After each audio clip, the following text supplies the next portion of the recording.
Un accord a été trouvé pour injecter 300 milliards de dollars par an afin d'aider les pays en développement à faire face au changement climatique.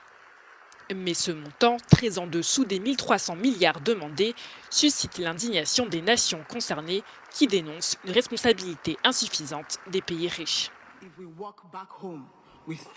Si nous rentrons chez nous avec 300 et que nous disons que les pays développés prennent les devants, c'est une insulte à ce que dit la Convention.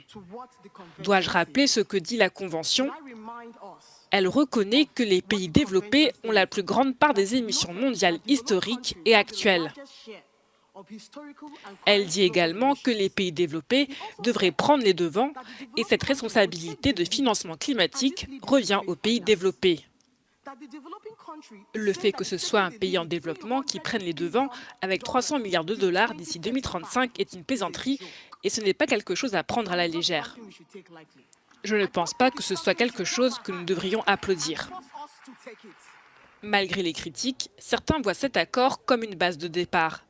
L'ajout du terme « au moins » garantit que les 300 milliards représentent un seuil minimum avec l'espoir d'un financement accru à l'avenir. Il était très important pour le groupe africain d'avoir ce chiffre 300 milliards d'ici 2035 comme un plancher et non un plafond. Et nous avons pu, très tard dans les négociations, ajouter le terme « au moins » pour garantir que cela ne puisse être qu'une base de départ, un minimum compte tenu des besoins énormes des pays en développement. Pour certains, cet accord évite un échec total. Ils espèrent que cette étape ouvre la voie à des objectifs plus ambitieux dans le futur. Nous n'avons pas obtenu tout ce que nous voulions, mais nous avons obtenu quelque chose. Cela aurait été catastrophique si nous n'avions rien obtenu. Mais nous avons obtenu quelque chose et nous espérons travailler avec tous les autres à l'avenir.